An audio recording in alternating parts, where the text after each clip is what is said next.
Ahoy there, Chummers, and welcome to the Sixth World. And today we're going to be talking about the Alien RPG from Free League Publishing. Specifically, we're going to talk my thoughts on the games, a little bit of a review, kind of, teeny tiny bit.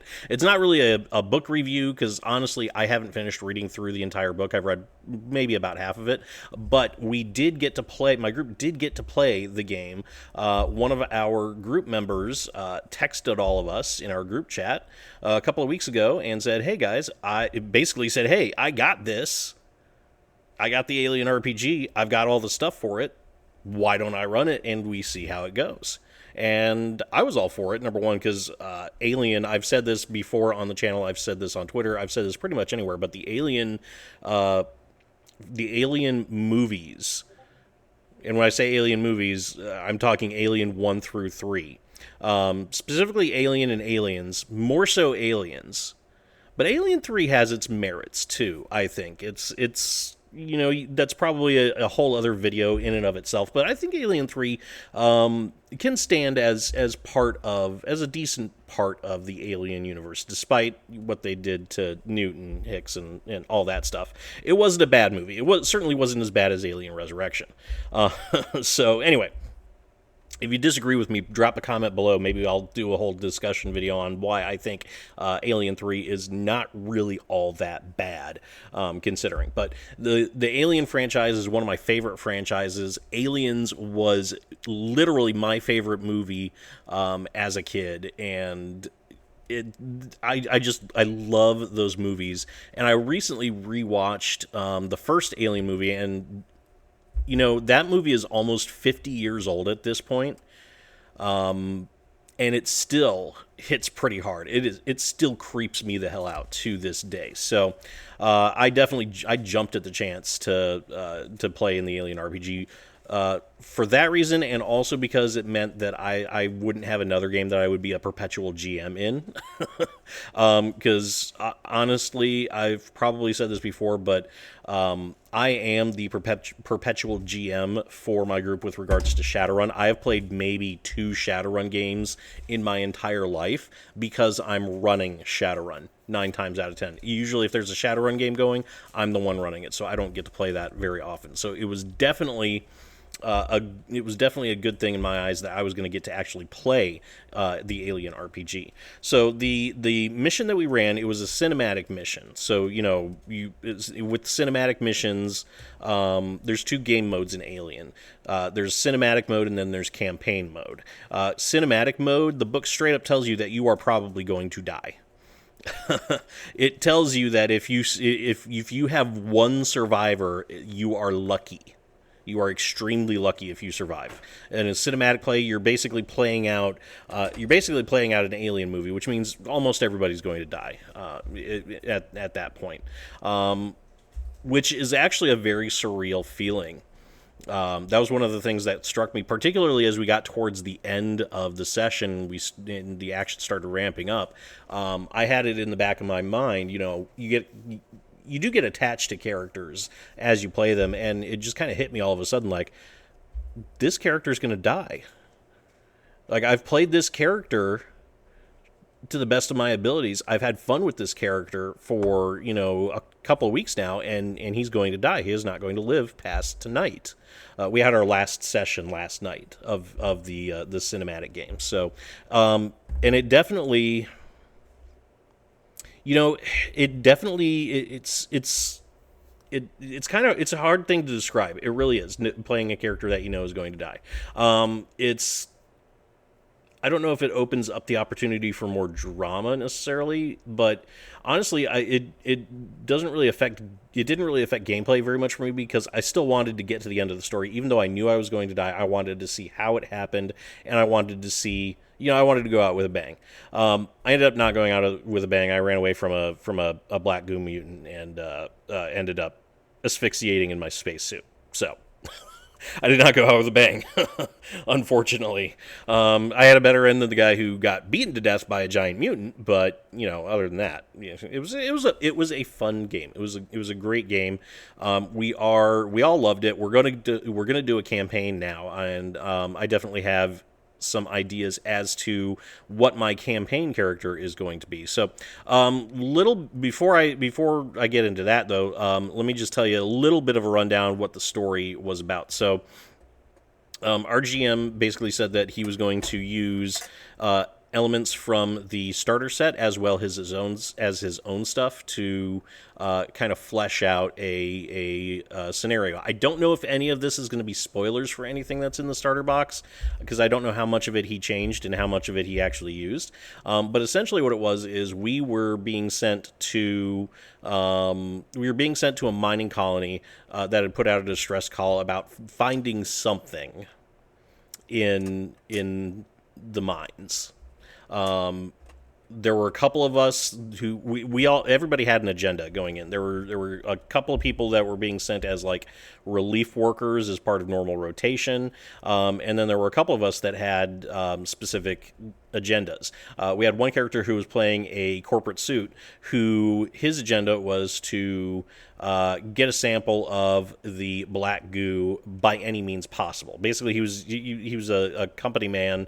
The station was owned by Wayland-Yutani. He was from I just bumped the mic. He was from Wayland-Yutani, and he was sent to get a sample by any means necessary.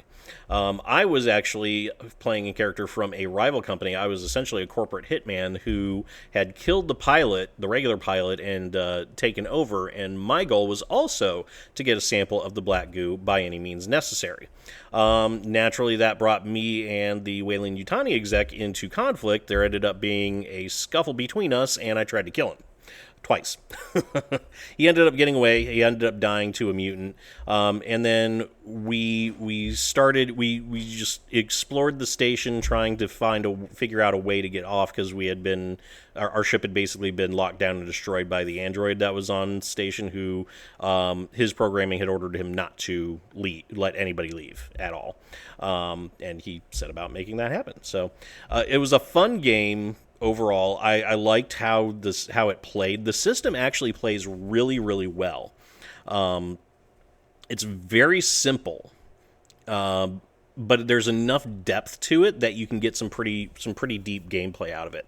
Really, the thing that I liked the most about the system, and that I was actually surprised about how well it worked, was the stress system. So in Alien, just like in the Blade Runner RPG, your character gets stress. Stress happens whenever you basically, when you're in a stressful situation, or you're in a horrifying situation, or something like that, you gain stress. Or like if you push a roll like if you fail a roll and then you push it to try and roll again, that can cause stress. There's various ways that you can build stress in the game, and stress is. It's not a good thing, but it's not 100% a bad thing. So when you gain a stress point, you gain a stress pool, which gives you extra dice to roll for your actions. So you have a higher chance of succeeding on a lot of things a lot of times. However, if you roll a 1 on any of those stress dice, you have to make a stress test, and bad shit can happen when you make a stress test. You want to roll low on a stress test. The lower you roll, the better. Sometimes, you make a stress test and nothing happens, or you can, start shaking, start trembling, develop a nervous twitch, or you can, lock up and freeze and just, shut down completely, or you can go batshit crazy and run off screaming into the night. Stress allows you to do really, really insane things sometimes. I remember the first combat between when I attacked the corporate suit. He actually started the fight. He tried to knock me over the head and kill me because I had gotten a sample of the black goo. So he knocked me in the head, and I basically drew my gun on him. And his bodyguard tried to restrain me and stop me, and I was at max stress at this point, which was like 6 points of stress, so I had 6 dice to roll. So I went ahead and rolled. I was rolling like 12 dice in combat. I managed to disarm the bodyguard, flip him prone, and get off a shot that hit the corporate executive in the shoulder, all in pretty much one go. And that was due to stress dice.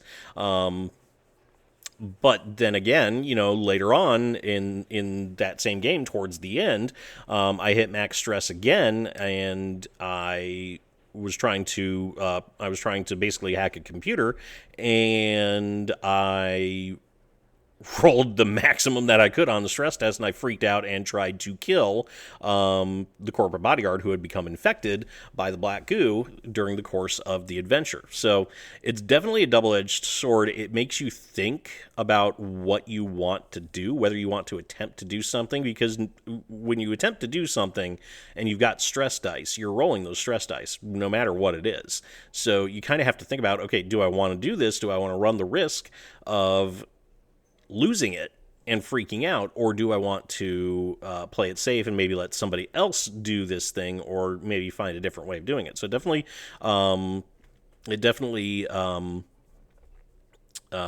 it makes you think about what you want to do.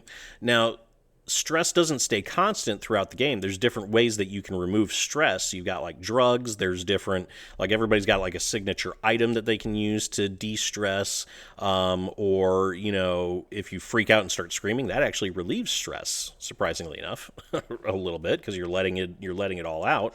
There's various ways that you can get and that you can get rid of stress. So, everything kind of ebbs and flows throughout the game, and stress actually helps you. It helps heighten dramatic moments, but it also creates dramatic moments in and of itself. Like, we had one point where we were trying to hack open a door. Like, we were trying to, get in the computer and unlock the door, essentially. Fairly simple, but we had, through some bad rolls, we ended up, our stress points ended up skyrocketing. It ended up being a pretty dramatic situation, even though all we had to do was just open the freaking door. So it definitely it definitely has an interesting impact on the game. I'm interested in seeing how that's going to work in campaign mode. Because I imagine it's probably less prominent in campaign mode, but in cinematic play, it actually, I think, added a lot to the game. It would be a completely different game if you got rid of the stress mechanic.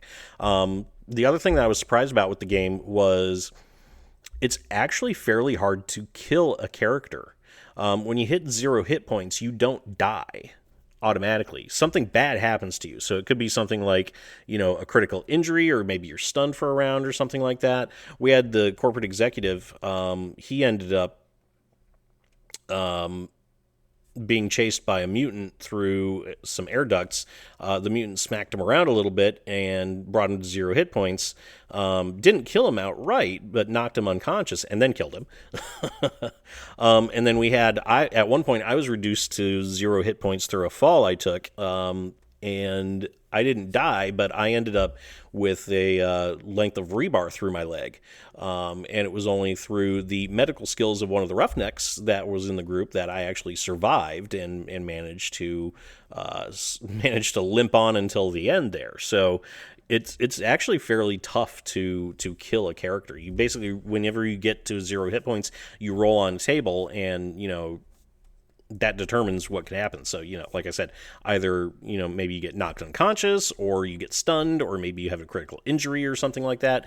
But it was definitely interesting to see how all that happened. You really do have a larger chance of going completely insane than you do of actually dying. And I think that adds an interesting dynamic to the game, very similar to Call of Cthulhu, but I think it focuses more on that, more on the madness aspect than Call of Cthulhu does in some ways necessarily. I haven't played much Call of Cthulhu, but I've played enough that I can compare and contrast the two systems and how they treat madness. And I think the Alien RPG has it be a little bit more prominent than Call of Cthulhu. There's a little bit more there with it, I think. But anyway, let me know what you think about that as well in the comment section. So anyway, Alien RPG. Not going to let this video go on too long.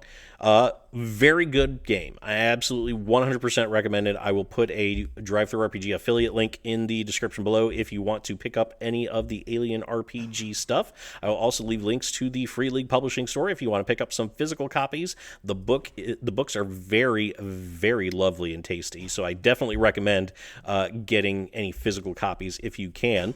Let me know what you think about the Alien RPG in the comments section below. Have you played the Alien RPG? What were your impressions of it, and what were some dramatic moments that you were able to use to create using stress and the game's systems? Let me know in that comment section below. As always, if you liked what you see, leave a like and subscribe to the channel. Both of those help me out quite a bit. Again, affiliate links are in the description below. If you want to support the channel more directly, you can also click on the channel membership and Patreon links in the description below, and I will see you all next time. And that's the chip truth, chummers. Let me know what you think in the comment section, and don't forget to hit that like button and subscribe to my channel for more Shadowrun content. Hit that notification bell so you will always know when I upload a brand new Shadowrun video, and until next time, remember to shoot straight and never, ever deal with a dragon.